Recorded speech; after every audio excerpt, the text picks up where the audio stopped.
웬 술집 여자가 부대 기강을 망치냐며 부대 개방 행사에서 연대장이 커피를 부어버린 이등병의 엄마. 잠시 후 나타난 원스타가 그녀를 보고 선배님 이라며 무릎 꿇는 이야기입니다. 구독과 좋아요를 해주시면 더 좋은 사연으로 보답하겠습니다. 경기도 양주. 휴전선이 지척인 이 땅은 늘 눈에 보이지 않는 전쟁을 치르는 곳이다. 공기 속에는 평화라는 이름의 얇은 유리막 아래 언제 터질지 모르는 화약 냄새가 배어 있었다. 대한민국 육군 제25사단 하늘을 나는 용이라는 뜻의 비룡부대가 주둔한 이곳은 그런 경계의 땅 중에서도 가장 날카로운 창끝이었다. 그러나 오늘 그 창끝의 살기는 잠시 무뎌져 있었다. 굳게 닫혔던 부대의 철문이 활짝 열리고 전국 각지에서 모여든 민간인 차량들이 어색한 행렬을 이루며 연병장으로 들어서는 1년 중 단 하루 허락된 날. 바로 부대 개방 행사의 날이었다. 갓 신병 교육을 마치고 비룡부대로 자대 배치를 받은 지 2달 남짓 된 유진우 이등병은 연병장 한편에서 애써 태어난 척하며 위병소 쪽을 힐끔거리고 있었다. 가을 햇살은 따사로웠지만 그의 등줄기로는 식은땀이 흘렀다. 주변은 온통 그리움이 피워낸 웃음꽃으로 가득했다. 투박한 손으로 아들의 전투복 어깨를 툭툭 치며 많이 탔다. 인서가 하는 아버지의 무뚝뚝한 애정, 아들의 얼굴을 보자마자 눈시울부터 붉히는 어머니의 애틋함, 군복 입은 오빠가 신기해 연신 휴대폰 카메라를 들이대는 여동생의 제잘거림. 그 모든 평범한 풍경 속에서 진우는 홀로 이방인이었다. 그를 찾아올 단 한 사람, 그의 어머니 한채린 때문이었다.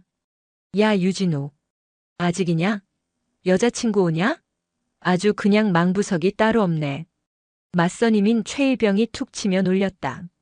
진우는 어색하게 웃으며 관등 성명을 댔다. 아닙니다. 어머님 오십니다. 길이 좀 막히시는 모양입니다. 어머님이라는 단어에 최일병은 금세 흥미를 잃고 돌아섰다. 진우는 안도의 한숨과 함께 더 큰 불안감을 느꼈다. 어머니는 그의 세상이었고 그의 가장 큰 자부심이었으며 동시에 오늘 이 순간만큼은 그의 가장 큰 골칫거리였다. 어머니 한채린. 그녀의 주민등록증 상 나이는 47을 가리키고 있었지만 그녀의 외모는 그 숫자를 비웃듯 20년은 좋게 되돌려 놓은 듯했다. 군살 하나 없는 몸매와 맑은 피부, 흐트러짐 없는 자세와 우아한 분위기는 그녀를 30 초반의 커리어우먼으로 보이게 했다. 일찍이 남편과 사별하고 홀로 아들을 키워낸 그녀는 진우에게 아버지였고 어머니였으며 친구이자 세상 그 자체였다. 그런 어머니가 진우는 사무치게 자랑스러웠다. 하지만 오늘 이곳은 그 자랑스러움이 오히려 독이 될 수 있는 곳이었다. 이곳은 군대. 세상의 모든 다양성이 군인이라는 단 하나의 정체성 아래 통제되는 곳. 특히나 최전방 GOP 사단인 비룡부대는 그 규율과 위계가 삼엄하기로 유명했다. 대부분의 어머니들은 아들이라는 주인공을 돋보이게 하려는 듯 화장기 없는 얼굴에 편안하고 수수한 옷차림이었다. 제발 그냥 평범한 등산복이라도 입고 오셨으면. 진우는 간절히 기도했다. 어머니의 세련된 멋은 사회에서는 선망의 대상이었지만 이곳에서는 분명 튄다는 이유로 불필요한 오해와 구설의 대상이 될 터였다. 자신의 유일한 가족, 세상 전부인 어머니가 그런 시선에 노출되는 것은 상상만으로도 끔찍했다. 바로 그 순간이었다. 연병장 주차구역으로 칠흑 같은 검은색 세단 한 대가 미끄러지듯 들어왔다. 먼지를 뒤집어 쓴 투박한 차들 사이에서 방금 세차를 마친 듯 광택을 뽐내는 그 차는 그 존재만으로도 하나의 선언과 같았다. 진우의 심장이 바닥으로 곤두박질 쳤다. 운전석에서 내린 것은 군복을 입은 운전병이었다. 그는 번개 같은 동작으로 뒷좌석 문을 열었고 그 안에서 한 여인이 내렸다. 그 순간 연병장의 모든 소음이 거짓말처럼 증발했다. 진우는 마른 침을 삼켰다. 그의 기도는 가장 화려한 방식으로 묵살당했다. 몸의 선을 따라 흐르는 짙은 네이비색의 원피스. 목에는 가느다란 은색 목걸이가 반짝였고 손목에는 심플한 시계가 채워져 있었다. 화려한 장식은 없었지만 옷 자체가 가진 기품과 그것을 소화하는 사람의 분위기가 어우러져 그 어떤 치장보다도 압도적인 존재감을 뿜어냈다. 그녀가 얼굴의 절반을 가린 선글라스를 벗자 날카로우면서도 깊이를 알 수 없는 눈매와 굳게 담은 입술이 드러났다. 진우의 어머니 한채린이었다. 그녀의 등장은 잘 짜인 연극 무대에 난입한 예측 불가능한 배우와 같았다. 모든 시선이 그녀에게로 향했다. 장병들은 경탄과 호기심 어린 눈으로, 다른 가족들은 부러움과 경계심이 뒤섞인 눈으로 그녀를 훑쳤다. 곳곳에서 낮은 수군거림이 전염병처럼 퍼져나갔다. 와, 저분 누구야? 배우인가? 군대 행사에 저런 옷을 입고 오다니 보통 배짱이 아닌데. 아들 면회 온 거 맞아? 무슨 사모님 같은데. 진우는 얼굴이 터질 듯이 달아올랐다. 어머니는 그 모든 시선을 마치 존재하지 않는 것처럼 무시하며 오직 아들 진우만을 발견하고 환하게 미소 지었다. 그 미소에 진우는 모든 것을 잊고 그녀를 향해 달려갔다. 어머니, 우리 아들.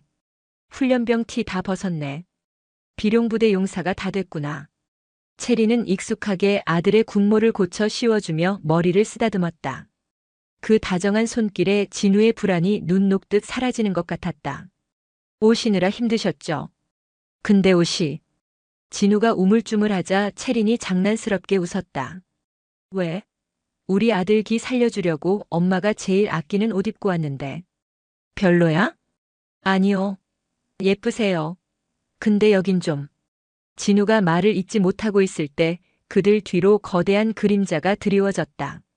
공 같은 덩치에 잘 익은 화강암처럼 단단해 보이는 얼굴. 비룡부대 예하 연대의 연대장 독고열 대령이었다. 독고 대령은 군인다움을 병적으로 강조하는 인물이었다. 그에게 군인은 국가라는 거대한 기계의 부품이었고 감정이나 개성은 부품의 성능을 저하시키는 불순물에 불과했다. 오늘 같은 행사조차 그에게는 민간인들에게 군의 위용을 과시하고 복종을 내면화시키는 하나의 심리전이었다. 그런 그의 눈에 한채린의 존재는 그야말로 시스템 오류 바이러스와도 같았다. 신성한 연병장을 자신의 런웨이인 양 활보하는 저 여인의 모습은 그의 심기를 정면으로 거슬렀다. 몸의 곡선이 드러나는 옷, 군인 가족답지 않은 당당한 태도, 심지어 들고 있는 커피잔까지. 그의 눈에는 모든 것이 불경하고 불순해 보였다. 어떤 놈의 어미이기에 저리도 천박한가. 저런 자가 드나드니 군 기강이 땅에 떨어지는 것이다.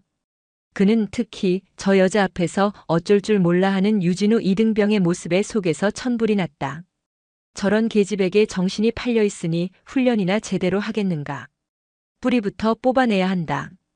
독고혈 대령은 결심했다. 저 여자에게 군대의 무서움을, 자신의 권위가 얼마나 지엄한지를 똑똑히 깨우쳐 주리라. 그는 위압적인 걸음으로 고요한 폭풍의 눈을 향해 다가가기 시작했다. 그의 발걸음 소리가 연병장의 흙을 지식이며 피할 수 없는 파국의 서막을 열고 있었다. 유진우 이등병. 녹슨 쇠를 긁는 듯한 독고혈 대령의 목소리가 진우의 등 뒤를 후려쳤다. 진우는 반사적으로 튀어오르듯 돌아섰다. 눈앞에는 활화산처럼 분노를 머금은 연대장이 팔짱을 낀 채 서 있었다. 충, 성, 이병, 유, 진, 우. 진우는 목이 터져라 관등 성명을 외치며 거수 경례를 붙였다. 그의 등줄기로는 폭포수 같은 식은땀이 흘렀다. 독고 대령은 진우의 경례를 턱짓으로 받았다. 그러나 그의 시선은 처음부터 끝까지 진우 옆에 서 있는 한채린에게 고정되어 있었다. 마치 시장에서 물건 흠을 잡듯 그녀의 머리부터 발끝까지를 훑어내리는 그의 시선에는 경멸과 모욕이 노골적으로 담겨 있었다. 체리는 그 무례한 시선을 피하지 않았다.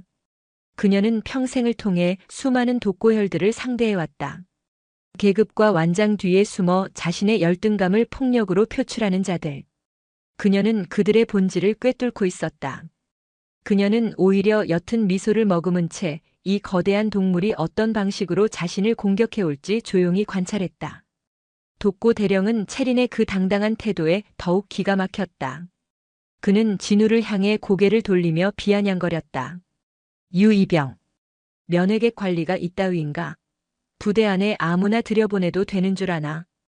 여기가 어딘지 제대로 교육도 안 시킨 모양이지? 죄송합니다. 제 어머님이십니다. 진우가 다급하게 외쳤다. 어머니라는 말에 독고 대령의 눈썹이 꿈틀했다. 그는 다시 채린을 훑어보며 코웃음을 쳤다. 어머니?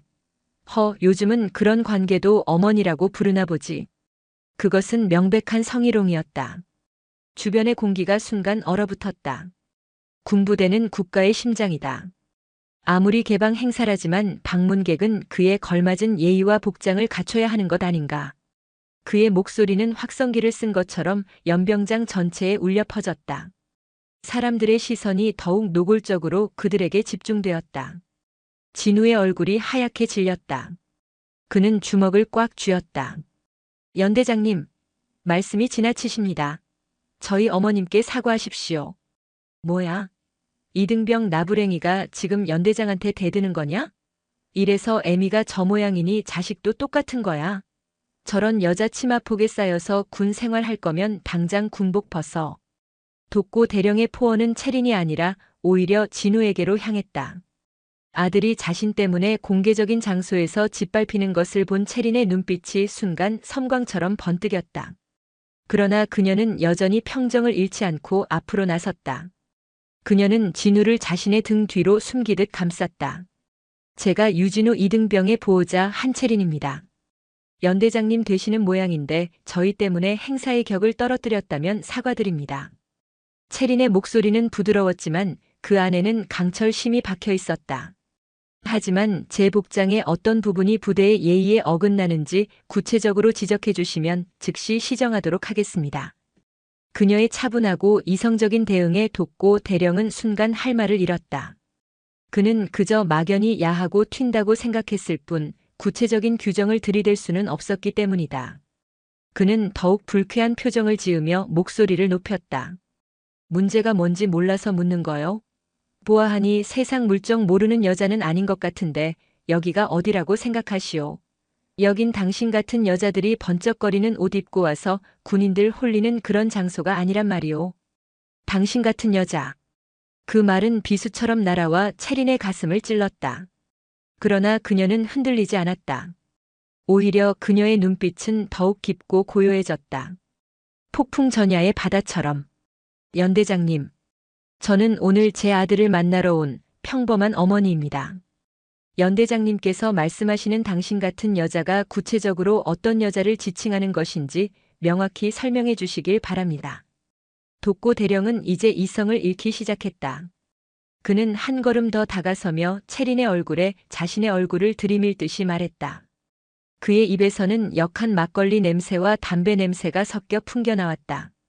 딱 보아하니 어디 번화가 술집에서 남자들 비위나 맞추고 있을 것 같은 차림새인데 우리 순진한 유이병을 어떻게 홀렸는지 모르겠지만 여긴 당신이 놀던 물과는 차원이 다른 곳이야. 국가의 기강이 살아 숨쉬는 신성한 곳이란 말이다. 결코 넘지 말아야 할 선을 넘은 한마디였다. 술집 여자. 그 단어가 연병장에 울려 퍼지는 순간 주변의 모든 소음이 거짓말처럼 사라졌다. 사람들은 경악을 금치 못했다. 아무리 복장이 마음에 들지 않는다 해도 면회 온 가족에게 그것도 많은 사람이 보는 앞에서 술집 여자라니. 진우는 이성이 끊어지는 것을 느꼈다. 눈앞이 캄캄해지고 피가 거꾸로 솟았다.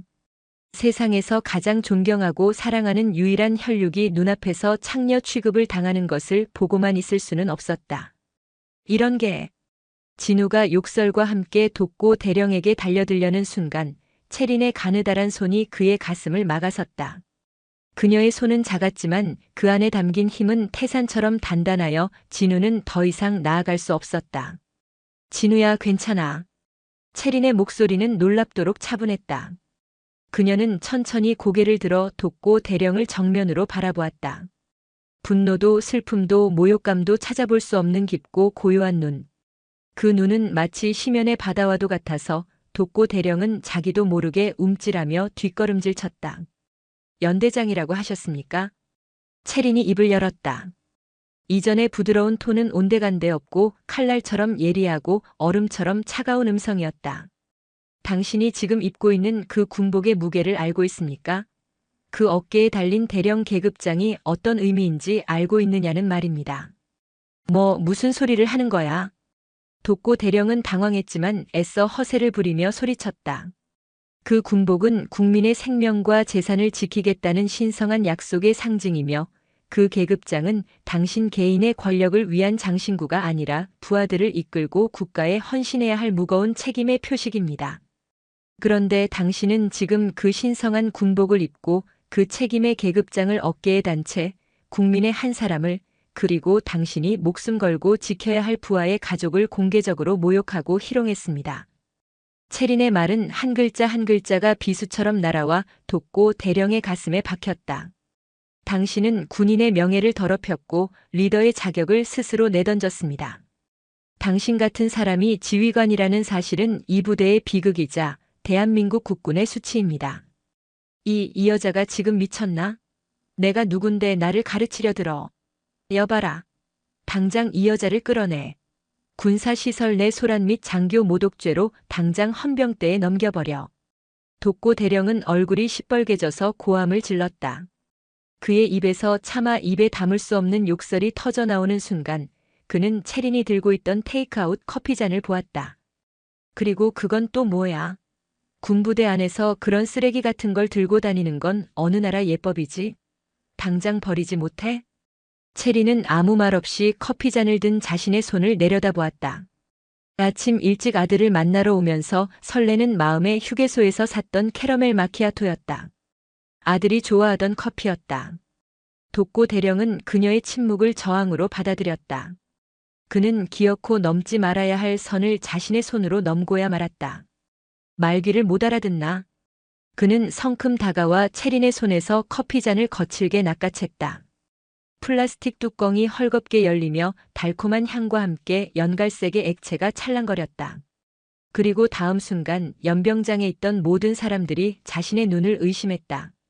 독고혈 대령은 빼앗은 커피잔을 그대로 들어올려 한채린의 머리 위로 쏟아부었다. 촤아그. 달콤하고 따뜻했던 액체가 그녀의 정수리부터 흘러내렸다. 공들여 손질했을 머리카락이 흠뻑 젖어 축 늘어졌고 커피 방울들이 이마와 뺨을 타고 흘러내려 턱 끝에 맺혔다. 짙은 네이비색 원피스는 흉한 갈색 얼룩으로 뒤덮였다. 달콤했던 캐러멜 향이 굴욕의 냄새가 되어 주변으로 퍼져나갔다. 시간이 멈췄다. 오만의 칼날은 그렇게 무고한 이의 존엄을 베어버리고 말았다. 시간이 멈췄다. 촤아그 하는 날카로운 소음이 지나간 자리에는 숨막히는 정적만이 남았다. 연병장에 모인 수백 명의 사람들은 마치 단체로 최면에 걸린 듯 눈앞에서 벌어진 폭력적인 현실을 받아들이지 못하고 얼어붙어 있었다. 독고혈 대령 자신조차도 자신이 저지른 일의 순간 멍해진 듯 했다. 그의 손에는 텅 빈 플라스틱 컵이 들려 있었고 그의 발치에는 끈적한 커피가 웅덩이를 이루고 있었다. 그는 자신이 단지 군기를 잡으려 했을 뿐인데 어쩌다 이런 극단적인 상황까지 오게 되었는지 스스로도 이해할 수 없는 듯한 표정이었다. 모두의 시선이 한채린에게로 향했다. 그녀가 울음을 터뜨릴 것이라 예상했다. 혹은 분노의 차소리를 지를 것이라 생각했다. 그러나 그녀의 반응은 모두의 예상을 완전히 벗어났다. 그녀는 울지도 소리치지도 않았다. 그저 가만히 서 있었다. 뺨을 타고 흐르는 커피를 닦아낼 생각조차 하지 않은 채. 그리고 천천히, 아주 천천히 고개를 들었다. 그녀의 눈을 본 순간 독고혈 대령은 저도 모르게 뒷걸음질 쳤다. 그 눈에는 더 이상 분노도 슬픔도 모욕감도 담겨 있지 않았다. 그 모든 인간적인 감정들이 증발해버린 자리에는 시베리아의 동토보다 더 차갑고 심해보다 더 깊은 완전한 무의 감정만이 남아있었다. 그것은 살아있는 인간의 눈이 아니었다. 모든 것을 재로 만들어버릴 거대한 재앙을 예고하는 신의 눈이었다. 그녀의 입술이 천천히 열렸다. 다 하셨습니까, 독고열 연대장? 그녀의 목소리는 놀랍도록 평온했다. 하지만 그 평온함은 듣는 이의 등골을 서늘하게 만드는 기이한 힘을 가지고 있었다. 그녀는 자신의 이름을 부르지도 않은 이등병의 어머니가 어떻게 자신의 이름과 계급을 정확히 알고 있는지 독고 대령은 생각할 겨를조차 없었다. 유진우 이등병은 그 자리에 얼어붙어 있었다. 자신의 눈앞에서 벌어진 일을 뇌가 인식하기를 거부했다. 세상에서 가장 고귀하고 아름다운 존재, 자신의 어머니가 한낮에 연병장에서 수많은 사람들이 보는 앞에서 쓰레기 같은 오물 세례를 받은 것이다. 그의 안에서 무언가 단단한 것이 뚝 하고 부러지는 소리가 들렸다. 바로 그때였다. 부대 저편 위병소 방향에서부터 심상치 않은 움직임이 감지되었다. 검은색 지휘관용 지프 한 대가 평소와는 다른 맹렬한 속도로 먼지를 일으키며 연병장을 향해 달려오고 있었다. 차량의 보닛에는 별 하나, 준장을 상징하는 깃발이 선명하게 펄럭이고 있었다. 저건 천지성 장군님 차량인데? 옆 부대 여단장님께서 여긴 어쩐 일로? 주변의 간부들이 수군거렸다. 차량은 맹렬한 속도로 달려와 소란의 중심부에서 조금 떨어진 곳에 타이어가 끌리는 소리를 내며 급정거했다. 운전병이 황급히 내리기도 전에 뒷문이 활짝 열렸다. 그리고 차에서 내린 장신의 군인을 보는 순간 독고열 대령의 얼굴이 못마땅한 듯 일그러졌다. 육군 사관학교 동기이자 늘 자신과 라이벌 관계에 있던 옆 부대 여단장 천지성 준장이었다. 그는 강직하고 대쪽 같은 성품으로 유명했지만 독고 대령의 눈에는 그저 융통성 없는 범생이일 뿐이었다. 천지성 준장은 자신의 부대와 합동훈련 일정을 조율하기 위해 잠시 들른 참이었다. 그런데 연병장의 분위기가 심상치 않았다. 수백 명의 민간인과 장병들이 한 곳을 둘러싸고 웅성거리고 있었고 그 중심에는 자신의 동기인 독고열 대령과 엉망진창인 모습으로 서 있는 한 여인이 있었다. 독고 대령, 자네 부대에서 지금 무슨 소란인가? 천준장은 상황을 파악하기 위해 그쪽으로 걸음을 옮겼다. 그리고 그 여인의 얼굴을 확인하는 순간 그의 발걸음이 그 자리에 우뚝 멈춰섰다. 그의 눈이 믿을 수 없다는 듯이 커졌다. 동공이 지진이라도 난 듯 격렬하게 흔들렸다. 그는 자신의 눈을 비볐다. 잘못 본 것이라고 말도 안 되는 착각이라고 생각했다. 하지만 그녀는 사라지지 않았다. 커피에 젖어 엉망이 된 모습이었지만 그 고고한 기품과 얼음장 같은 눈빛은 결코 잊을 수 없는 것이었다. 생도 시절 전설로만 듣던 선배. 임관 후 국방부 회의에서 멀리서 뵙기만 해도 심장이 떨리던 그분. 대한민국 육군에서 가장 날카롭고 공정한 칼을 쥔 사람. 천지성 준장의 얼굴에서 핏기가 사라졌다. 그의 뇌리에서 수만 가지 생각이 폭풍처럼 스쳐 지나갔다. 왜 그녀가 여기에? 저 꼴은 또 뭐란 말인가? 그리고 저 미친 독고혈놈은 그녀 앞에서 지금 무슨 짓을 하고 있는 것인가? 그는 더 이상 생각할 필요가 없었다. 몸이 먼저 반응했다. 천지성 준장은 자신도 모르게 군 생활 평생을 통해 가장 절도 있고 빠른 동작으로 달려갔다. 그리고 털썩 연병장에 있던 모든 사람들이 자신의 눈을 의심했다. 육군 준장, 일개 여단의 최고 지휘관이자 하늘 같은 장군이 수많은 부하들과 그 가족들이 지켜보는 앞에서 한 민간인 여인 앞에 무릎을 꿇었다. 그의 무릎이 흙바닥에 부딪히며 둔탁한 소리를 냈다. 그리고 그는 거의 울부짖음에 가까운 목소리로 외쳤다. 선배님, 국방부 감사관님께서 어찌하여 이곳에, 그리고 이 누추한 꼴은 대체 어찌 된 일입니까? 국방부 감사관. 계급은 소장, 즉 별 2개. 하지만 그 직책이 가진 무게는 군단장인 별 3개를 능가했다. 국방부 감사관은 대한민국 전군의 모든 부대와 모든 장병을 그 어떤 성역도 없이 감찰하고 처벌할 수 있는 막강한 권한을 가진 살아있는 칼날이었다. 그 단어가 독고혈 대령의 귀에 박히는 순간 그는 자신이 들고 있던 텅 빈 커피잔을 땅에 떨어뜨렸다. 온몸에 피가 역류하는 것 같았다. 하늘이 무너져 내리는 소리가 들렸다. 그는 자신이 무슨 짓을 했는지 이제야 깨달았다. 그는 단순한 이등병의 어머니를 모욕한 것이 아니었다. 그는 대한민국 국군의 심장에다 대고 커피를 쏟아부은 것이었다. 그의 눈앞이 캄캄해졌다. 강철 나비의 강림은 그렇게 한 오만한 자의 세계를 완벽하게 파괴하며 시작되고 있었다. 선배님, 국방부 감사관님께서 어찌하여 이곳에, 그리고 이 누추한 꼴은 대체 어찌 된 일입니까? 천지성 준장의 절규와도 같은 외침은 그 자체로 하나의 거대한 폭탄이었다. 그 폭탄은 경기도 양주비룡부대 연병장 한복판에 떨어져 그 자리에 있던 모든 이들의 고막과 영혼을 동시에 강타했다. 시간은 문자 그대로 얼어붙었다. 웅성거리던 가족들의 수군거림, 장병들의 마른 기침 소리, 멀리서 들려오던 훈련장의 함성, 심지어 가을바람이 깃발을 스치는 소리마저도 일순간에 증발해버렸다. 연병장에는 오직 천지성 준장이 흙바닥에 무릎을 찢는 털썩하는 둔탁한 소리와 그가 내뱉은 국방부 감사관이라는 6글자만이 존재했다. 그 6글자는 독고혈 대령의 뇌에 도달하는데 유독 긴 시간을 필요로 했다. 그의 뇌는 그 단어의 조합을 거부했다. 필사적으로 생존 본능에 가깝게 거부했다. 국방부 감사관? 그의 흐릿한 의식 속에서 그 단어가 희미하게 맴돌았다.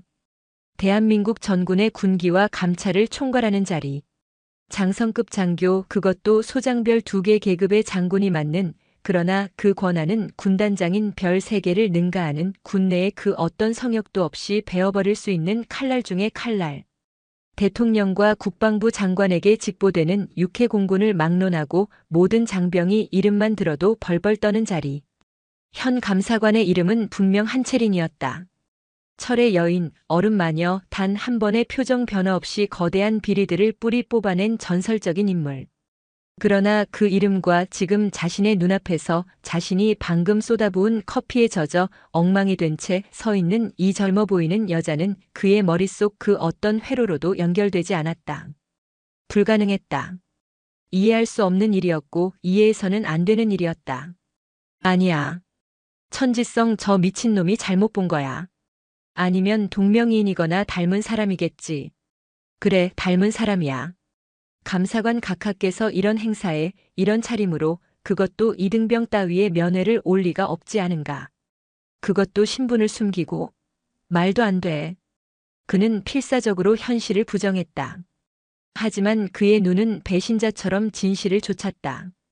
흙바닥에 이마를 박고 부들부들 떨고 있는 천지성 준장의 어깨.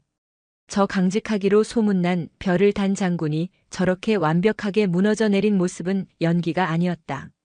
저것은 진짜 공포였다. 독고혈 대령의 시선이 천천히 자신의 손으로 향했다. 아직 온기가 채 가시지 않은 텅 빈 플라스틱 커피잔. 끈적한 캐러멜 시럽이 자신의 손가락을 타고 흘러내리고 있었다. 그리고 그는 보았다. 자신의 손이 사시나무처럼 떨리는 것을. 통제 불능의 경련을 일으키는 것을. 그의 시선이 다시 한채린에게로 향했다. 그녀는 여전히 미동도 하지 않았다. 쏟아진 커피가 턱 끝에 맺혀 흙바닥으로 똑똑 떨어지고 있었다. 짙은 네이비색 원피스에 번진 흉측한 얼룩이 마치 자신이 저지른 죄의 지도처럼 보였다. 내가 무슨 짓을. 그제야 거부하던 뇌가 진실을 받아들였다. 퍼즐 조각이 맞춰지는 순간 그것은 깨달음이 아니라 파멸이었다. 그는 술집 여자라고 욕설을 퍼부었다. 그는 군인들이나 홀리는 년이라고 희롱했다. 그는 그녀의 아들 신성한 군 복무 중인 이등병의 면전에서 그의 어머니에게 커피를 쏟아부었다. 누구에게? 국방부 감사관에게. 아! 그의 입에서 의미를 알 수 없는 신음이 터져나왔다. 위장이 뒤틀리고 속에서 신물이 치밀어 올랐다. 다리에 힘이 풀렸다. 그는 천지성 준장처럼 무릎을 꿇은 것이 아니었다. 그는 그냥 주저앉았다. 흙바닥에 털썩 주저앉아 텅 빈 눈으로 자신에게 커피를 맞은 여인을 올려다보았다. 유진우 이등병 역시 마찬가지였다. 그의 머릿속은 하얗게 불타버린 듯 아무런 생각도 나지 않았다. 국방부 감사관. 그 단어는 그에게 너무나도 거대하고 비현실적이어서 마치 다른 세상의 이야기처럼 들렸다. 우리 엄마가 국방부 감사관이라고. 별이 2개라고. 그제야 어릴 적 기억의 파편들이 떠올랐다. 늘 바쁘다며 국방부 회의라고 말했던 어머니. 그 회의는 언제나 검은색 세단과 자신에게 경례를 붙이던 낯선 군인들과 함께였다. 집안 서재에 가득했던 그가 이해할 수 없는 두꺼운 법전과 군사 규정집들. 그리고 그 어떤 상황에서도 흔들리지 않던 어머니의 강철 같은 눈빛. 자신이 기억하는 엄마의 모든 모습 위에 감사관이라는 4글자가 겹쳐졌다. 그는 어머니가 위대한 사람이라는 것은 알았지만 이 정도일 줄은 상상조차 하지 못했다. 그는 자신이 방금 어머니에게 군복을 벗으라고 소리친 연대장을 향해 달려들려 했다는 사실을 깨달았다. 만약 어머니가 막지 않았다면 그는 상관에게 하극상을 저지른 이등병이 될 뻔했다. 그리고 그 상관은 자신의 어머니에게 국방부 감사관에게 감히 해서는 안 될 짓을 저질렀다. 모든 것이 혼돈이었다. 그 거대하고 숨막히는 침묵의 중심에서 마침내 한채린이 움직였다. 그녀는 곁에 있던 아들 유진우의 뺨을 가만히 바라보았다. 독고혈이 커피를 뿌릴 때 몇 방울이 진우의 뺨에도 튀어 있었다. 한채린은 자신의 젖은 머리나 더러워진 옷은 아랑곳하지 않았다. 그녀는 곁에 둔 작은 핸드백을 열어 그 안에서 곱게 접힌 하얀색 손수건을 꺼냈다. 그리고는 흠뻑 젖은 그 모습 그대로 아들의 뺨에 묻은 작은 커피 자국을 조심스럽게 닦아주었다. 그 지극히 평범하고 일상적인, 지극히 어머니다운 그 행동이 그 자리에 있던 모든 군인들의 심장을 얼어붙게 만들었다. 저것은 감사관의 분노가 아니었다. 저것은 어미의 분노였다. 그리고 그것은 감사관의 분노보다 1000배는 더 무서운 것이었다. 진우의 뺨을 닦아낸 체리는 비로소 무릎 꿇고 있는 천지성 준장에게로 시선을 돌렸다. 그녀의 목소리는 젖은 머리카락 사이로 흘러나왔음에도 불구하고 연병장 전체를 울릴 만큼 서늘하고 명료했다. 천지성 준장. 예, 선배님. 아니, 각하.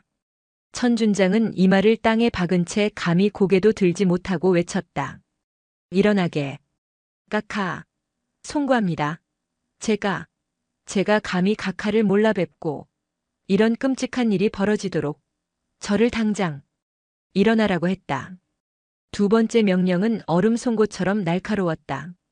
천준장은 용수철처럼 튀어올라 차렷 자세를 취했다. 그의 얼굴은 눈물과 땀으로 범벅이 되어 있었다. 체리는 그에게 더 이상 눈길을 주지 않았다. 그녀의 고개가 천천히, 아주 천천히 흙바닥에 주저앉아 넋이 나간 독고혈 대령에게로 향했다. 그녀가 그를 향해 한 걸음 한 걸음 다가가기 시작했다. 그녀가 신은 구두가 흙바닥을 또각또각하고 밟는 소리가 마치 사형수의 마지막 시간을 알리는 시계 초침 소리처럼 모두의 심장을 옥죄었다. 그녀는 영혼이 빠져나간 껍데기처럼 앉아있는 독고 대령의 바로 앞에 멈춰섰다. 둘 사이의 거리는 불과 한 뼘. 독고 대령은 숨조차 쉴 수 없었다.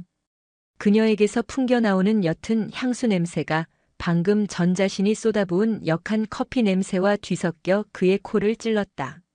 아까는 술집 여자의 천박한 향기라고 생각했던 그 향이 이제는 그의 목숨을 걷어갈 사신의 향기처럼 느껴졌다. 한채리는 젖은 머리카락을 쓸어 넘기지도 않은 채 그를 가만히 내려다보았다. 그리고 조용히 입을 열었다. 독고혈 대령. 그는 대답할 수 없었다. 혀가 마비된 듯 입안에서 맴돌 뿐이었다. 고개 들어. 명령이었다. 거부할 수 없는 영혼까지 복종하게 만드는 지휘관의 목소리. 독고 대령은 마치 목에 줄이 매달린 인형처럼 기계적으로 천천히 고개를 들었다. 그리고 그는 마주하고야 말았다. 깊이를 알 수 없는 심연과도 같은 한채린의 눈동자를. 그 눈동자 안에서 그는 자신의 비참하고 초라한 최후를 보았다. 자네가 방금 나에게 뭐라고 했지? 그녀의 목소리는 속삭이듯 작았지만 그 어떤 고함보다도 더 날카롭게 그의 고막을 파고들었다. 말해보게. 자네의 그 입으로 직접. 기억이 나지 않나? 그럼 내가 기억을 되살려주지. 그녀는 젖은 뺨을 타고 흐르는 커피 한 방울을 손등으로 툭 닦아냈다. 술집 여자. 독고 대령의 어깨가 경련을 일으켰다. 군인들이나 홀리려고 번쩍거리는 옷 입고 다니는 여자. 그의 동공이 공포로 수축했다. 그런 관계도 어머니라고 부르나? 그는 이제 숨도 제대로 쉴 수 없었다. 온몸에 피가 얼어붙는 것 같았다. 그리고 한채리는 자신의 젖은 머리카락 한 올을 잡아 그의 눈앞에 들어 보였다. 갈색 커피물이 뚝뚝 떨어졌다. 이건 무슨 짓인가, 독고혈 대령. 그 순간 독고혈 대령의 마지막 남은 이성의 끈이 끊어졌다. 으아악. 각하. 잘못했습니다. 제가 죽을 죄를. 죽을 죄를 지었습니다. 그는 더 이상 주저앉아 있지 못했다. 그는 짐승처럼 네 발로 기어 체린의 발 앞에 이마를 찍기 시작했다. 흙바닥에 자갈밭에 이마가 깨져 피가 나는 것도 아랑곳하지 않고 그저 머리를 박으며 용서를 빌었다. 살려주십시오. 제가 감히 하늘 같은 분을 몰라 뵙고 제 눈이 삐었습니다. 제 입을 찢어주십시오. 제발 용서해 주십시오. 연병장에는 한때 부대원들을 호령하던 위험 있는 지휘관은 없었다. 오직 자신의 목숨을 구걸하는 비참하고 추악한 한 마리의 짐승만이 남아 절규하고 있을 뿐이었다. 심판의 시간이었다. 그리고 그것은 이제 겨우 지옥의 교향곡 1악장이 끝났음을 알리는 신호탄에 불과했다. 독고혈 대령의 처절한 울부짖음이 비룡부대 연병장을 가득 메웠다. 그러나 그 울부짖음에 답하는 것은 한채린의 차가운 침묵뿐이었다.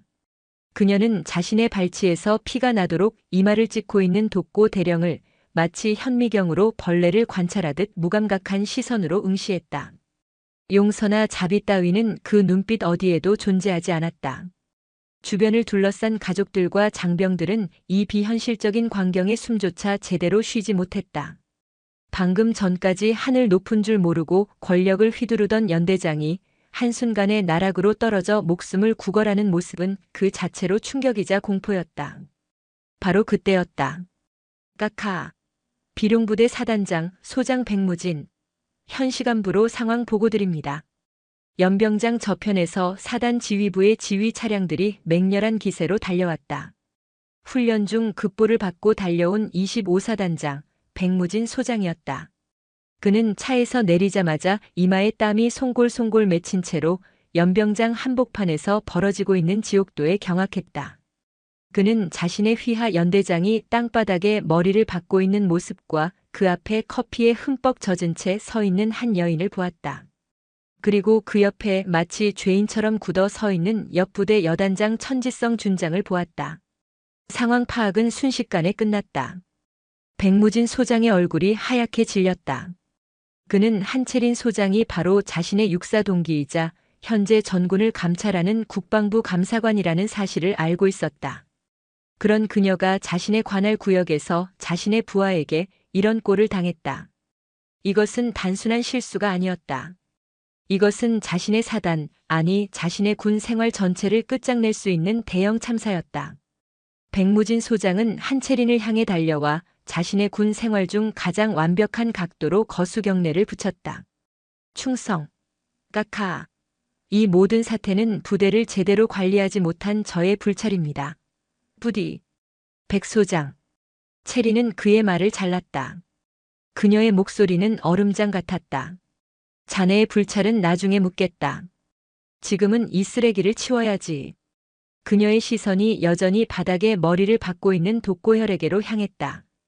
백 소장은 마른 침을 삼켰다. 채리는 독고혈을 무시한 채 천천히 연병장 중앙에 마련된 임시 단상으로 걸어 올라갔다. 원래는 사단장이 가족들에게 환영사를 하려던 자리였다.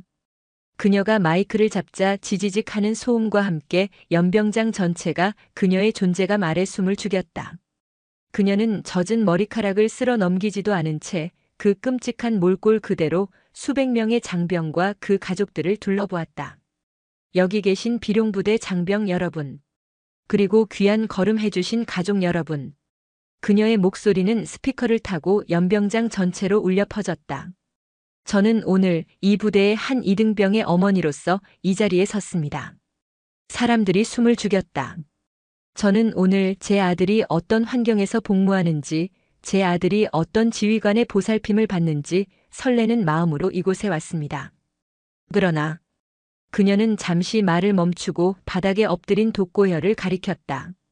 저는 이 자리에서 제 아들의 지휘관이라는 자에게서 술집 여자라는 모욕을 들었습니다. 저는 이 자리에서 그가 쏟아부은 이 더러운 커피를 뒤집어 써야 했습니다. 가족들 사이에서 경악과 분노의 탄식이 터져나왔다. 여러분은 지금 한미친 대령의 개인적인 일탈을 보고 계신 것이 아닙니다. 채린의 목소리가 점차 높아졌다. 여러분은 지금 군대라는 조직이 가진 권력이 그것을 통제할 인격과 철학이 없는 자의 손에 쥐어졌을 때 얼마나 끔찍한 괴물이 될 수 있는지를 목격하고 계신 겁니다. 그녀는 사단장 백무진 소장을 쏘아보았다. 백무진 사단장. 예. 까카. 나는 오늘 내 군복을 벗고 한 사람의 국민으로서, 한 사람의 어머니로서 묻겠다. 그대들은 대체 무엇을 지키기 위해 이 자리에 있는가? 그대들이 입은 그 군복은 국민이 준 권력으로 또 다른 국민을 짓밟으라고 준 것이던가? 그대들의 지휘봉은 부하의 어머니를 모욕하라고 쥐어준 것이던가? 백 소장은 고개를 들지 못했다. 이자는 체린이 다시 독고열을 가리켰다. 군인이 아니다. 그는 국민 위에 군림하려 한 폭군이며 부하의 명예를 짓밟은 배신자이며 이 비룡 부대의 명예에 똥칠을 한 역적이다. 이런 자가 연대장이라는 이름으로 내 아들을 그리고 여러분의 아들들을 지휘하도록 방치한 나 자신과 이 부대의 모든 지휘관은 국민 앞에 석고대죄해야 한다. 그녀의 일갈은 천둥처럼 연병장을 울렸다. 백무진 사단장. 나는 국방부 감사관으로서 그대에게 명령하는 것이 아니다. 이 부대원의 어머니로서 그리고 그대의 군 선배로서 마지막으로 묻겠다. 저 괴물을 그대의 손으로 직접 처단할 용기가 있는가? 그것은 선택지가 없는 질문이었다. 백무진 소장은 이것이 자신에게 주어진 마지막 기회임을 깨달았다. 그는 자신의 허리춤에서 권총을 뽑아드는 대신 자신의 목소리를 칼처럼 뽑아들었다. 헌병대장. 헌병대장은 어디 있나? 사색이 된 헌병대장이 달려나왔다. 독고혈 대령을. 백무진 소장이 피를 토하듯 외쳤다. 금일부로 비룡부대 연대장 직위에서 즉시 해임한다. 예, 알겠습니다. 저자의 군복을 지금 당장 벗겨라. 군인의 명예를 더럽힌 자는 단 1초도 그 신성한 군복을 입을 자격이 없다. 당장 끌어내서 군사법원에 구속 수감하라. 예, 알겠습니다. 헌병 2명이 달려들어 넋이 나간 독고혈의 양팔을 거칠게 붙잡아 일으켜 세웠다. 뭐 하는 짓이야? 나, 백 사단장. 자네가 나한테 이럴 수 있나? 이거 나. 독고혈은 그제야 자신에게 닥친 현실을 깨닫고 발버둥 쳤다. 그러나 헌병들은 그의 어깨에 붙어있던 대령 계급장을 거칠게 뜯어냈다. 지그 하는 소리와 함께 그의 모든 것이었던 자부심과 명예, 그리고 인생이 함께 뜯겨져 나갔다. 독고열은 아무런 저항도 하지 못했다. 그는 이제 텅 빈 껍데기였다. 그는 헌병들에게 짐승처럼 끌려가 헌병대 차량에 처박혔다. 모든 것이 폭풍처럼 휩쓸고 지나간 연병장에는 다시 정적이 찾아왔다. 한채리는 마이크를 내려놓고 단상에서 내려왔다.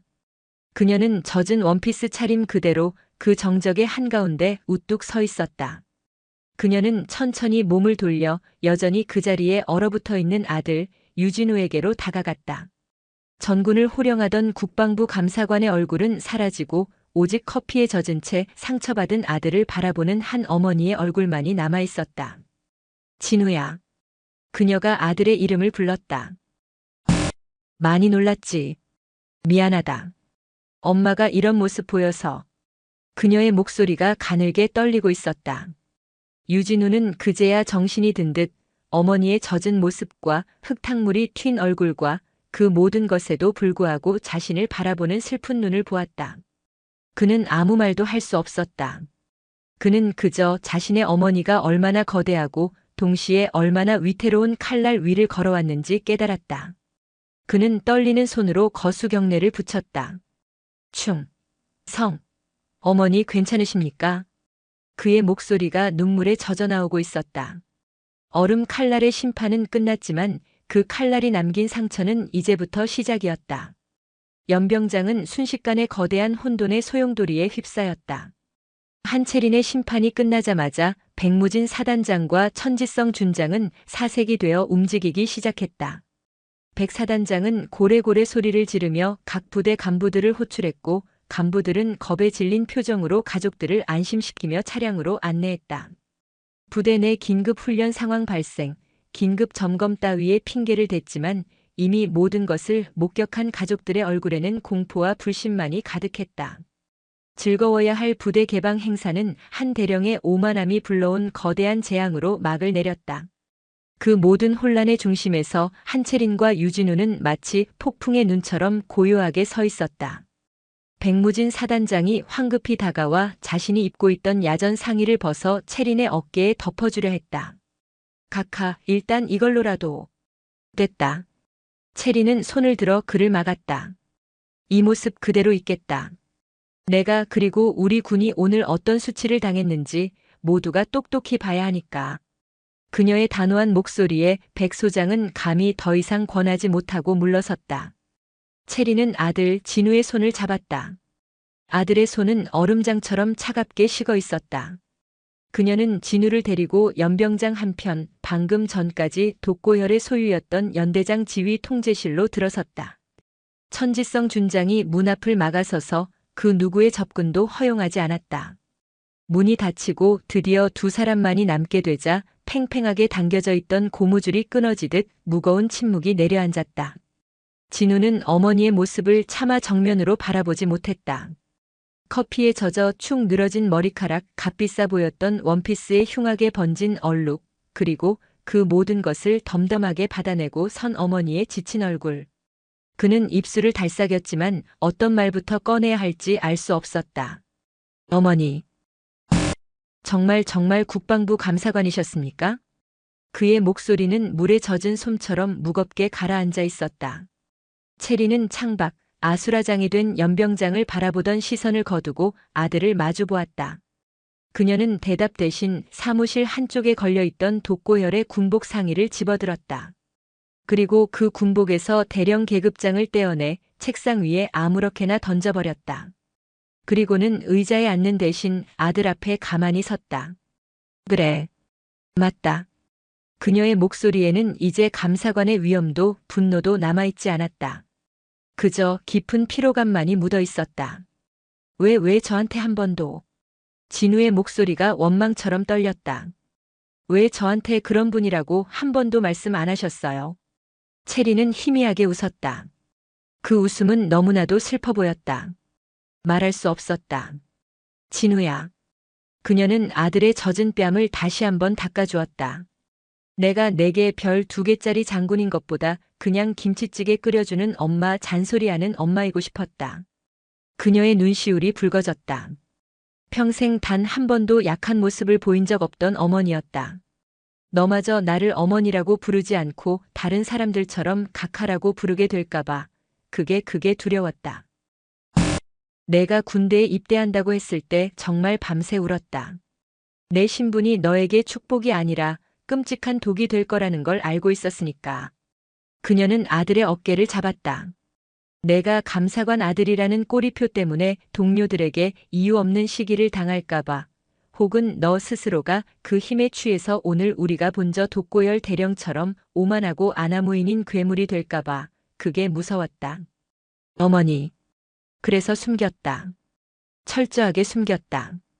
내가 너의 힘으로 다른 동료들과 똑같이 땀 흘리고 똑같이 고생하며 오롯이 유진우라는 내 이름 석자로 당당하게 군 생활을 마치길 바랐다.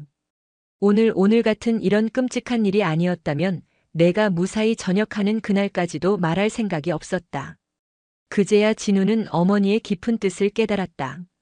하지만 그 깨달음은 더 큰 고통으로 다가왔다. 그럼 오늘도. 진우의 목소리가 터져 나왔다. 오늘도 그냥 참으셨어야죠. 저 때문에. 저 하나 때문에 어머니가 그런 험한 꼴을 당하시고 그런 더러운 말을. 그는 어머니가 당한 모욕을 떠올리자 피가 거꾸로 솟는 것 같았다. 차라리 자신을 숨긴 어머니가 원망스러웠다. 그 순간 채린의 눈빛이 다시 날카롭게 빛났다. 그녀는 아들의 뺨을 가볍게 하지만 단호하게 때렸다. 짝. 유진우. 그녀의 목소리는 다시 감사관의 그것으로 돌아와 있었다. 그게 무슨 말이냐? 내 아들이, 내 하나뿐인 아들이 눈앞에서 모욕당하는 것을 보고도 그저 내 신분이 드러날까봐 숨어있는 어미가 세상 천지에 어디 있단 말이냐? 그녀의 목소리가 분노로 떨렸다. 그리고 내 아들이기 이전에 대한민국의 군인이 국가의 청춘을 바친 젊은 용사가 그의 지휘관에게 짐승 취급을 당하며 인격을 모독당하는 것을 보고도 좋은 게 좋은 거라며 눈 감는 감사관이 있다면 그건 감사관도 군인도 인간도 아니다. 그녀는 아들의 두 어깨를 붙잡고 흔들었다. 나는 오늘 내 어미로서 그리고 너의 선배 군인으로서 마땅히 해야 할 일을 한 것이다. 나는 내 군인을 지키지 못했고 내 아들을 지키지 못했다. 수치를 당한 것은 내가 아니라 저들이다. 그리고 그런 괴물을 제대로 걸러내지 못한 나 자신이다. 진우는 더 이상 아무 말도 할 수 없었다. 그는 그저 무너져 내리듯 어머니를 끌어안았다. 자신의 군복이 어머니의 젖은 원피스에서 묻어난 커피로 더러워지는 것도 알지 못한 채 아이처럼 울부짖었다. 어머니의 작은 어깨가 그동안 자신을 지켜주었던 그 거대한 우주가 오늘 얼마나 끔찍하게 유린당했는지를 깨달았기 때문이었다. 한편 그 시각, 비룡부대 헌병대 깊숙한 곳, 창문 하나 없는 임시 대기실. 모든 계급장과 부대 마크가 제거된 민무늬 전투복을 입은 독고혈 전 대령이 차가운 시멘트 바닥에 넋이 나간 채 주저앉아 있었다. 헌병대 차량에 처박힌 이후 그는 아무런 말도 아무런 행동도 하지 못했다. 아드레날린이 빠져나간 몸은 극심한 한기와 함께 통제 불능의 떨림을 토해냈다. 그는 자신의 군 생활을 생각하지 않았다. 앞으로 닥칠 불명의 저녁이나 군사법원에서의 재판 따위는 중요하지 않았다. 그의 머릿속에는 오직 한 장면만이 반복해서 재생되고 있었다. 자신이 커피잔을 들어 올리던 순간 놀라움과 경악으로 커지던 그녀의 눈동자. 그리고 그 모든 것을 지켜보며 절망하던 그녀의 아들 유진우 이등병의 얼굴. 그는 자신이 무슨 짓을 했는지 깨달았다. 그는 단지 상관을 모욕한 것이 아니었다. 그는 한 여자를, 한 어머니를 수많은 사람 앞에서 짓밟았다. 그는 왜 그랬을까? 자신의 그 오만함은 어디에서 비롯된 것일까? 군기라는 이름으로, 기강이라는 명분으로 그는 얼마나 많은 부하들의 인격을 짓밟아왔던가. 그는 한채린의 마지막 말을 떠올렸다.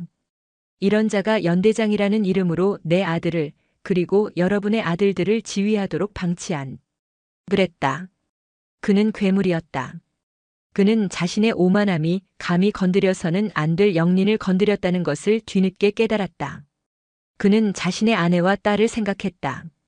만약 누군가가 자신의 아내와 딸에게 자신이 오늘 했던 것과 똑같은 짓을 했다면? 거기까지 생각이 미치자 그는 숨이 턱 막히는 고통과 함께 구역질을 터뜨렸다. 우욱 으흑 흐흑. 그는 자신의 무너진 자존심이나 잃어버린 경력 때문이 아니었다. 그는 자신이 저지른 행위의 추악함과 한 인간으로서의 근본적인 실패에 절망하며 뒤늦은 참회의 눈물을 토해내기 시작했다. 그는 깨달았다. 한채린의 진정한 무서움은 그녀의 계급이 아니었다. 그녀는 계급이 밝혀지기 전에도 그 모욕을 정면으로 받아내면서도 결코 무너지지 않았다. 그는 자신의 오만함이 실은 그녀의 그 당당함과 기품에 대한 열등감의 발로였음을 깨달았다. 그는 그녀를 꺾고 싶었지만 오히려 자신이 완벽하게 꺾여버린 것이다. 잿더미 속에 홀로 남겨진 독고열은 그렇게 자신의 세계가 무너져 내린 폐허 속에서 고통스러운 첫 번째 반성을 시작하고 있었다. 그리고 이것은 그의 남은 인생을 송두리째 바꿀 기나긴 참회의 시작에 불과했다. 그날 밤 경기도 양주의 비룡부대에는 단 한 사람도 잠들지 못했다. 가족들은 모두 떠났고 흥겨운 음악이 울려 퍼지던 연병장에는 차가운 가을바람만이 맴돌았다. 그러나 물밑에서는 대한민국 육군 창설 이래 가장 거대하고 신속한 피해 숙청이 진행되고 있었다. 한채린은 부대를 떠나지 않았다. 그녀는 커피에 젖은 그 원피스를 벗어던졌다. 천지성 준장이 빛의 속도로 공수해 온 별 2개가 선명한 그녀의 전투복으로 갈아입었다. 독고혈의 사무실을 임시 지휘 통제실로 삼은 그녀의 책상 위에는 위성통신 장비와 암호화된 노트북이 번쩍이고 있었다. 그녀는 더 이상 어머니가 아니었다. 그녀는 자신의 영지를 침범당하고 자신의 새끼를 위협받은 분노한 야전의 사령관이었다. 각하 국방부 직속 감찰 1팀 10분 내로 본 부대 위병소 통과합니다. 천지성 준장이 땀을 닦으며 보고했다. 그녀가 부른 그녀의 직속 부하들 군 내에서 저승사자라 불리는 엘리트 감찰 장교들이 서울에서부터 논스톱으로 달려오고 있었다. 이 사태가 25사단 선에서 끝날 일이 아님을 공표하는 순간이었다. 비룡부대 사단장인 백무진 소장은 자신의 집무실에서 초조하게 담배만 태우고 있었다. 육사 동기였지만 지금 한채리는 그가 감히 동기라고 부를 수 없는 존재였다. 그녀는 국방부 감사관이었고 그는 졸지에 자신의 부대에서 역대급 군기 문란 사고를 터뜨린 패장이었다. 그의 군 생활 전체가 이 밤에 결정될 터였다. 똑똑. 누구야? 그가 신경질적으로 소리쳤다. 문이 열리고 한채린 소장이 얼음 같은 얼굴로 들어섰다. 그녀의 전투복 차림은 아까의 원피스보다 100배는 더 위압적이었다. 채리나. 아니 각하. 백무진이 허둥지둥 담배를 비벼 껐다. 방 안에는 자욱한 담배 연기와 함께 그의 초조함이 짙게 배어 있었다. 앉아, 백 소장. 채리는 그의 맞은편 소파에 앉았다. 그녀의 시선은 방 안을 천천히 훑었다. 벽에 걸린 수많은 표창장과 강한 군대 따위의 구호들이 오늘따라 유난히 공허하고 위선적으로 보였다. 자네 독고열 대령, 언제부터 저런 놈인 줄 알았나? 그녀의 질문은 칼처럼 날아와 박혔다. 변명을 허용하지 않는 진실만을 요구하는 감사관의 목소리였다. 대답해. 동기끼리 숨길 것 없지 않나. 자네와 나의 지난 세월을 걸고 묻는 것이다. 그 말에 백무진은 결국 무너졌다. 평판이 좋지는 않았다. 강압적이고 권위적이라는 보고는 몇 차례 있었다. 부하들에게 인격적인 모독을 한다는 투서도 익명으로 올라온 적이 있었지. 하지만 이 정도일 줄은 정말 몰랐다. 이 정도가 되도록 자네는 뭘 했나, 백무진. 채린의 목소리는 차가웠지만 그 안에는 실망감이 깊게 배어 있었다. 자네가 사단장으로 부임한 이후 이 비룡부대 인트라넷 소원 수리 게시판 내가 지금 막 확인했다. 독고혈 연대 관련 불만 사항이 지난 6개월간 30건이 넘더군. 간부들의 폭언, 가족들에게까지 이어지는 사생활 통제, 불필요한 격식 강요. 전부 자네의 참모진 선에서 주의 조치로 묵살됐어. 왜 그랬나? 백무진의 얼굴이 하얗게 질렸다. 그녀가 단 1시간 만에 사단 전체의 인트라넷을 이잡듯 뒤졌다는 사실에 경악했다. 국방부 감사관의 권한이 얼마나 무서운지 그는 새삼 깨달았다. 연말에 있을 군단 종합 전투력 평가 때문이었다. 독고혈 연대가 우리 사단에서 훈련 성적이 가장 좋았다. 그의 강압적인 방식이 단기적으로는 성과를 낸다고 그렇게 판단했다. 연대의 문제를 들춰서 부대 전체의 평가에 누가 될까봐 두려웠다. 자네는 백 소장. 채린이 그를 똑바로 쏘아보았다. 자네는 사단장이 아니었어. 자네는 그냥 자네 부대의 평판 관리에만 급급했던 홍보 담당관이었을 뿐이야. 고름이 썩어 문드러지는 걸 알면서도 당장 겉보기에 깨끗해 보인다는 이유로 수술을 미룬 게으른 의사였다고. 그 고름이 오늘 내 아들의 얼굴 앞에서 터진 거고. 채린아, 까카. 그건 오늘 내가 이 자리에 온 것이 내 아들의 어머니가 아니라 국방부 감사관 한채린이었다면. 그녀는 잠시 말을 멈췄다. 자네의 저 별 2개도 지금 독고혈의 대령 계급장과 함께 뜯겨나갔을 걸세. 알아? 송구합니다. 백무진은 고개를 숙였다. 변명의 여지가 없었다. 그는 자신의 안일함이 자신의 동기를 그리고 부대 전체를 얼마나 큰 위기에 빠뜨렸는지 깨달았다. 기회를 주지, 동기. 채린이 일어섰다. 지금부터 내 감찰팀이 이 사단 전체를 이잡듯 뒤질 거다. 자네는 자네 사단의 사단장으로서 그 모든 과정을 막지 말고 오히려 그들의 칼이 되어줘야 하네. 자네 손으로 자네 부대의 썩은 살을 도려내. 독고혈 밑에서 그 짓을 방관하고 동조했던 중간 간부들 전부 색출해. 그게 자네가 동기로서 그리고 사단장으로서 내게 보여줄 수 있는 유일한 대답일세. 명심하겠다. 아니, 명받들겠습니다. 백무진은 피를 토하는 심정으로 대답했다. 채린이 방을 나섰다. 복도에는 그녀의 저승사자들 국방부 감찰팀이 막 도착해 그녀를 기다리고 있었다. 그들의 눈빛은 조금의 감정도 없이 오직 임무를 수행하겠다는 강철 같은 의지만이 번뜩이고 있었다. 감찰실장. 지금부터 비룡부대 전 연대에 대한 특별 직무 감찰을 실시한다. 모든 지휘관의 법인카드 사용 내역, 부대 운영비, 그리고 전 병사 대상 1:1 면담을 통한 부조리 실태를 샅샅이 뒤져. 단 하나의 먼지라도 나오면 그 먼지가 어디서 시작됐는지 뿌리까지 태워버리도록. 알겠나? 예, 각하. 강철 나비가 날개를 폈다. 그리고 양주 비룡부대 전체가 그 나비가 일으킨 거대한 강철 폭풍 속으로 빨려 들어가기 시작했다. 피해 숙청은 이제 막 시작된 참이었다. 그날 밤 비룡부대의 모든 간부들은 잠들지 못하고 자신의 과거를 돌아보며 공포에 떨어야 했다. 유진우 이등병이 비틀거리는 걸음으로 연대장실을 나섰다. 문이 닫히는 순간 그는 자신을 기다리고 있던 지옥과도 같은 현실과 마주해야 했다. 문 밖에는 감히 그에게 눈도 맞추지 못하는 천지성 준장과 그 뒤로 일사불란하게 움직이는 헌병들과 간부들의 혼란스러운 모습이 펼쳐져 있었다. 진우는 그 모든 시선을 피해 마치 도망치듯 자신의 생활관을 향해 발걸음을 옮겼다. 그의 등 뒤로 어머니가 홀로 남겨진 그 방은 이제 대한민국 육군에서 가장 무거운 침묵이 흐르는 폭풍의 눈 그 자체가 되어 있었다. 연병장을 가로질러 생활관으로 향하는 그 짧은 몇백 미터의 거리가 마치 수천 리의 가시밭길처럼 느껴졌다. 마주치는 모든 병사들이 그를 보자마자 하던 동작을 멈추고 마치 길가의 돌멩이처럼 굳어버렸다. 그리고는 약속이라도 한 듯 그의 눈을 피하며 벽에 등을 붙이고 부동자세를 취했다. 그들의 눈에는 더 이상 신병 유진우가 없었다. 그들의 눈에는 국방부 감사관의 아들이라는 감히 만질 수도 쳐다볼 수도 없는 거대한 낙인이 찍혀 있었다. 생활관 문이 열렸다.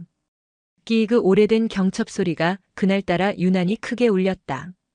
시끄럽게 떠들고 웃고 장난치던 생활관은 마치 진공청소기로 소리를 빨아들인 듯 완벽한 정적에 휩싸였다. TV 소리도 떠드는 소리도 심지어 숨소리조차 들리지 않았다. 모든 시선이 커피 자국이 군데군데 튄 전투복을 입고 서 있는 유진우 이등병에게로 향했다. 그 시선에는 더 이상 고문관 유이병을 향한 무시나 신병을 향한 호기심 따위는 없었다. 그것은 경외였다. 그리고 공포였다. 마치 동물원의 우리 안에 갇힌 원숭이들이 갑자기 자신들의 우리 안으로 들어온 호랑이를 바라보는 듯한 그런 원초적인 두려움이었다. 진우는 그 시선들의 무게에 짓눌려 차라리 이 자리에서 증발해버리고 싶었다. 가장 먼저 정신을 차린 것은 분대장인 강철중 병장이었다. 그는 평소 무뚝뚝하지만 공과 사가 분명해 부대원들의 신망을 받는 인물이었다. 그는 마른 침을 삼키고 자리에서 벌떡 일어났다. 유이병. 왔나? 그의 목소리는 평소의 카랑카랑함 대신 끔찍한 어색함으로 갈라져 나왔다. 몸은 괜찮나? 뭐 다친 데는? 그 말이 떨어지기 무섭게 생활관의 모든 선임들이 용수철처럼 튀어올랐다. 진우야. 평소 진우에게 야 유이병. 물 떠와. 관물대 정리 똑바로 안 해? 라며 온갖 자비를 시키던 최일병이 거의 울 것 같은 표정으로 달려왔다. 아니 유진우 이병님. 괜찮으십니까? 그 대령님이. 그는 차마 커피라는 말을 입에 담지 못하고 안절부절 못했다. 그는 진우의 전투복에 튄 커피 자국을 보더니 기겁하며 자신의 손수건을 꺼내 털어주려 했다. 아닙니다. 괜찮습니다. 진우는 질겁하며 뒤로 물러섰다. 그러자 이번에는 생활관의 실세이자 왕고로 불리던 마동진 상병이 다가왔다. 그는 자신의 관물대에서 꽁꽁 숨겨두었던 냉동식품과 육포를 산더미처럼 꺼내 진우의 손에 쥐어주었다. 유이병 아니 진우 후임. 이거라도 좀 먹게. 많이 놀랐을 텐데. 이거 내가 제일 아끼는 건데. 괜찮습니다. 정말 괜찮습니다. 진우는 그 음식을 마치 뜨거운 석탄이라도 만진 듯이 밀어냈다. 이것이 바로 어머니가 그토록 두려워했던 순간이었다. 그는 더 이상 유진우가 아니었다. 그는 국방부 감사관의 아들이었다. 그는 이 순간 이 생활관에서 가장 안전한 존재가 되었지만 동시에 가장 고립된 존재가 되었다. 그는 로열 패밀리가 되었고 동시에 투명인간이 되었다. 아무도 더 이상 그를 동료 유진우로 보지 않을 것이다. 그들은 진우를 보는 것이 아니라 진우의 뒤에 서 있는 거대한 두 개의 별을 보고 있었다. 진우는 숨이 막혔다. 이 과도한 친절과 노골적인 두려움은 차라리 독고열 대령의 폭언보다 더 견디기 힘들었다. 그는 차라리 누군가 자신에게 예전처럼 욕을 하고 갈구고 자비를 시켜주길 바랐다. 저기. 진우가 어렵게 입을 열었다. 제발 그냥 평소처럼 대해주십시오. 저는 그냥 똑같은 이등병입니다. 그의 간절한 외침에 생활관은 더욱 싸늘한 침묵에 휩싸였다. 미쳤어? 어떻게 평소처럼 대해? 저놈한테 잘못 보였다간 독고열 꼴 나는 거 아냐? 이제 우리 부대 끝났다. 감사관 아들이라니. 그들의 눈빛이 그렇게 말하고 있었다. 강철중 병장이 애써 분위기를 수습하려 나섰다. 자자, 뭐들 하는 거야? 다들 자기 할 일 해. 유이병도 피곤할 테니 좀 쉬게 하고. 그의 말에 선임들은 쭈뼛거리며 흩어졌지만 그들의 시선은 여전히 진우의 뒤통수에 고정되어 있었다. 진우는 자신의 침상에 걸터 앉았다. 가장 구석진, 가장 낡은 침상. 하지만 이제 그 자리는 생활관 그 어떤 곳보다도 무거운 왕의 옥좌처럼 변해버렸다. 아무도 그에게 말을 걸지 않았다. 아무도 그에게 눈을 맞추지 않았다. 그는 수십 명의 동료들 한가운데 있었지만 완벽하게 혼자였다. 그날 밤 점호가 끝나고 모두가 잠든 척 뒤척이던 시간. 생활관 공용 전화기가 울렸다. 이 밤중에 전화가 울리는 것은 비상 상황 외에는 없는 일이었다. 당직 근무 중이던 강철중 병장이 심장이 내려앉는 기분으로 전화를 받았다. 충성. 비룡부대 5중대 5소대 전화 받았습니다. 강 병장인가? 수고 많네. 나는 국방부 감사관이다. 수화기 너머로 연병장에서 들었던 그 얼음 같은 여성의 목소리가 들려왔다. 강 병장은 그 자리에 얼어붙었다. 뜨헉. 예, 알겠습니다.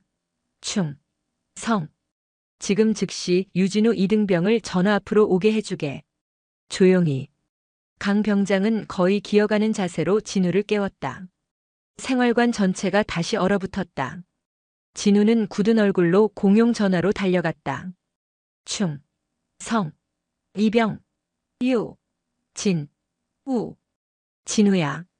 수화기 너머로 감사관이 아닌 엄마의 지친 목소리가 들려왔다. 예, 어머니. 괜찮으냐? 괜찮습니다. 거짓말. 체리는 낮게 웃었다. 지금 생활관 분위기 끔찍하겠지. 다들 너를 괴물 보듯 하거나 아니면 없는 사람 취급하겠지. 진우는 입술을 깨물었다. 어떻게 하셨습니까? 나도 겪어봤으니까. 내가 최초의 여성 장군이 되었을 때 모두가 나를 그렇게 대했다. 그들은 나를 보지 않고 내 어깨에 별만 보았지. 나는 수백 명의 부하들 속에서 언제나 혼자였다. 진우는 어머니가 겪었을 고독의 무게를 어렴풋이나마 짐작할 수 있었다. 진우야. 예, 어머니. 너는 오늘 내가 원하지 않았던 거대한 힘을 목격했다. 그 힘은 사람을 살릴 수도 죽일 수도 있는 무서운 칼이다.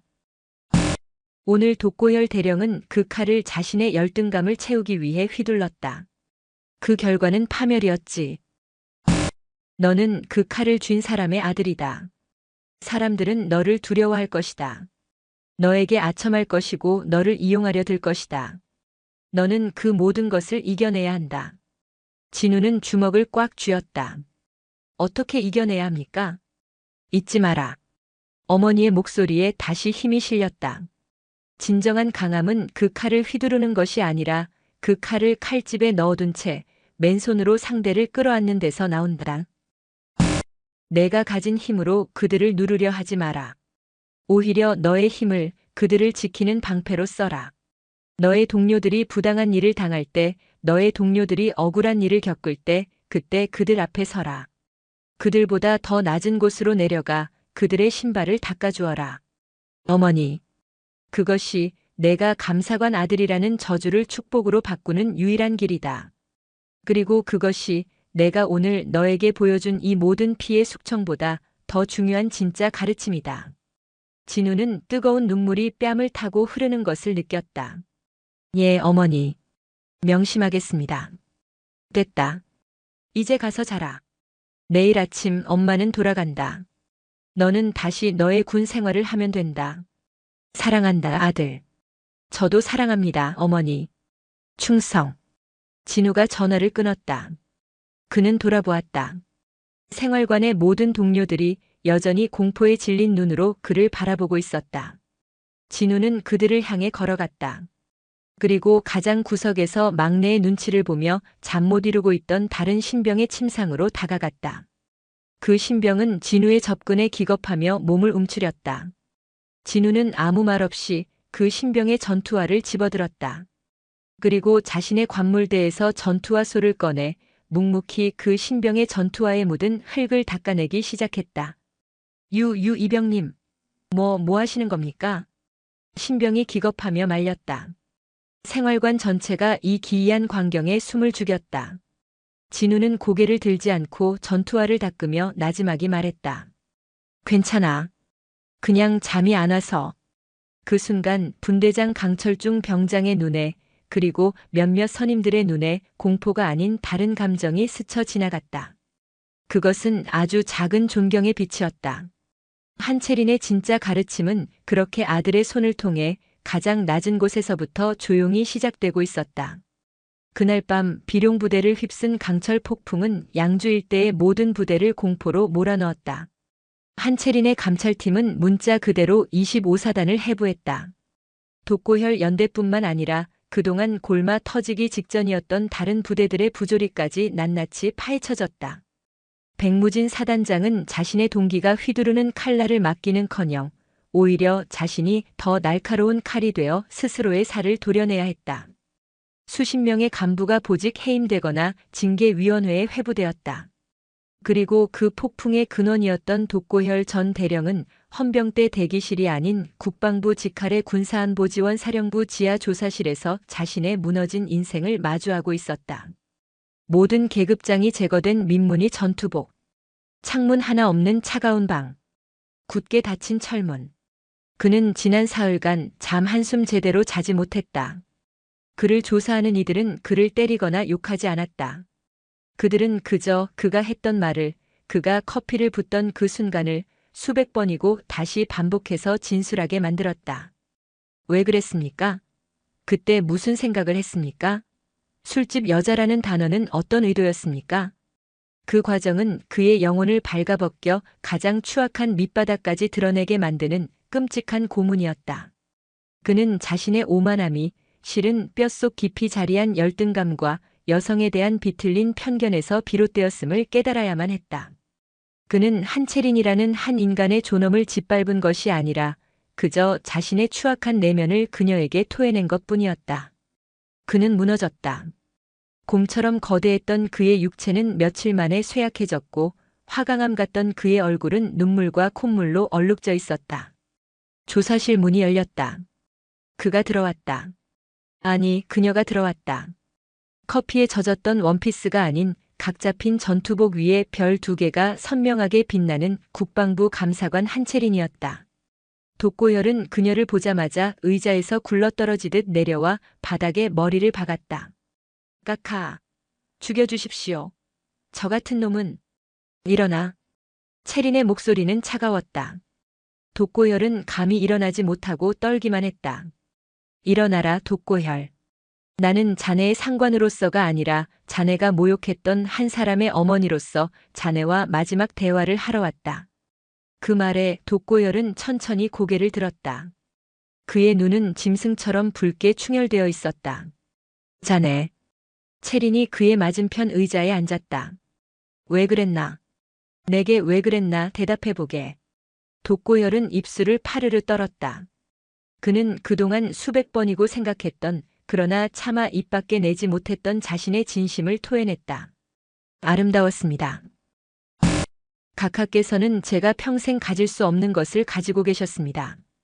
저는 평생을 이 군복과 계급장 뒤에 숨어 소리를 지르고 위압을 부려야만 겨우 제 존재를 증명할 수 있었습니다. 하지만 각하께서는 그 모든 것 없이도 그저 그 자리에 서 있는 것만으로도 저보다 수백 배는 더 강하고 고고하고 빛이 났습니다. 그의 목소리가 울음에 젖어들었다. 저는 그 빛이 싫었습니다. 저의 어둠을 비추는 그 빛이 두려웠습니다. 그래서 그것을 더럽히고 싶었습니다. 저와 같은 진흙탕 속으로 끌어내리고 싶었습니다. 제가 쏟아부은 것은 커피가 아니라 저의 열등감이었고 저의 추악함이었습니다. 그것은 변명이 아닌 고해성사였다. 그리고 아드님, 유진우 이병. 그 아이의 눈앞에서 그는 차마 말을 잇지 못하고 오열했다. 저는 제 아내와 딸에게 평생을 떳떳한 군인이라고 자랑해왔습니다. 하지만 제가 한 짓은 제 딸이, 제 아내가 어디선가 똑같이 당할 수도 있는 그런 끔찍한 짓이었습니다. 저는 군인이기 이전에 아버지로서, 남편으로서, 한 인간으로서 실격입니다. 그는 다시 이마를 바닥에 찧었다. 저를 용서하지 마십시오. 저를 가장 무겁게 처벌해 주십시오. 그것만이 제가 제 가족과 유 이병에게 속죄할 수 있는 유일한 길입니다. 한참의 침묵이 흘렀다. 체리는 그를 가만히 내려다보았다. 그녀의 눈에 깃들어 있던 얼음장 같은 분노가 아주 희미하게 연민으로 변해가고 있었다. 그는 괴물이었지만 이제 자신의 추악함을 깨달은 상처 입은 짐승이기도 했다. 자네의 처벌은 군사법원에서 결정될 것이다. 체린이 일어섰다. 자네는 군복을 벗게 될 것이다. 자네의 명예와 연금, 자네가 평생을 바쳐 쌓아 올린 모든 것을 잃게 되겠지. 그것이 자네가 저지른 짓에 대한 1차적인 대가다. 달게 받겠습니다. 하지만 나는 자네를 용서하지 않겠다. 독고열의 어깨가 움찔했다. 다만 자네가 오늘 내게 한 이 고백을 법정에서도 똑같이 하고 자네의 가족에게도 똑같이 하도록. 그리고 남은 평생을 자네가 오늘 깨달은 그 추악함을 잊지 않고 살아가는 것으로 자네의 죄를 씻도록 하게. 그것은 사면이 아니었다. 그것은 평생의 굴레였다. 감옥에서 썩는 것보다 더 무거운 반성이라는 형벌이었다. 그리고 체리는 문을 열기 전 마지막으로 말했다. 자네의 그릇된 리더십 아래 고통받았던 독고혈 연대의 모든 사병들에게 자네가 직접 쓴 사죄 편지를 제출하도록. 한 명도 빠짐없이. 그것이 내가 자네에게 주는 마지막 임무다. 조사실 문이 닫혔다. 독고열은 잿더미가 된 자신의 영혼 위에서 뜨거운 눈물을 흘리며 자신의 남은 인생을 건 마지막 임무를 준비하기 시작했다.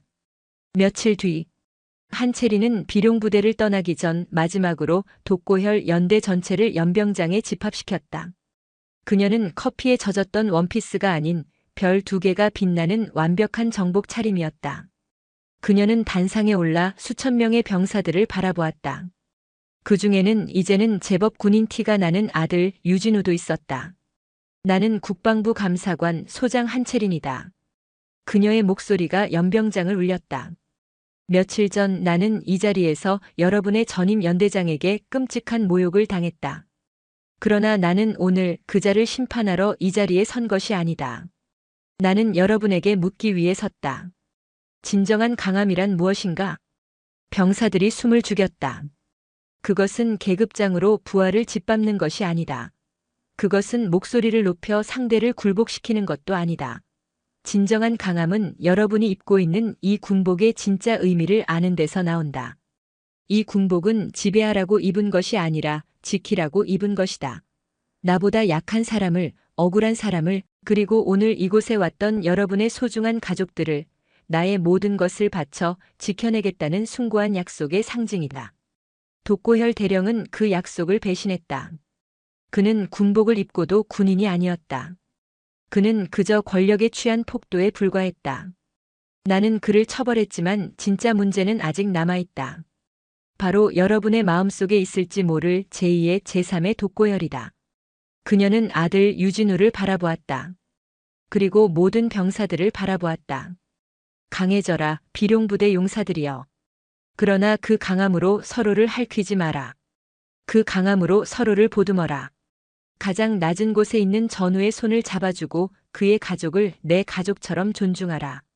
그것이 오늘 이 끔찍한 사건을 통해 우리가 배워야 할 유일한 교훈이며 여러분이 진정한 군인으로 거듭나는 유일한 길이다. 알겠나? 예, 알겠습니다. 수천 명의 함성이 양주의 가을 하늘을 가득 메웠다. 한채리는 단상에서 내려와 아들의 곁을 스쳐 지나갔다. 그녀는 아들에게 아무 말도 하지 않았다. 그저 누구도 보지 못하게 살짝 윙크를 했을 뿐이다. 유진우는 그제야 입가에 작은 미소를 지었다. 가시 면류관은 벗겨지고 그의 진짜 군 생활은 그날 비로소 다시 시작되고 있었다. 오늘도 요지경 사연을 잘 들어주셔서 감사합니다.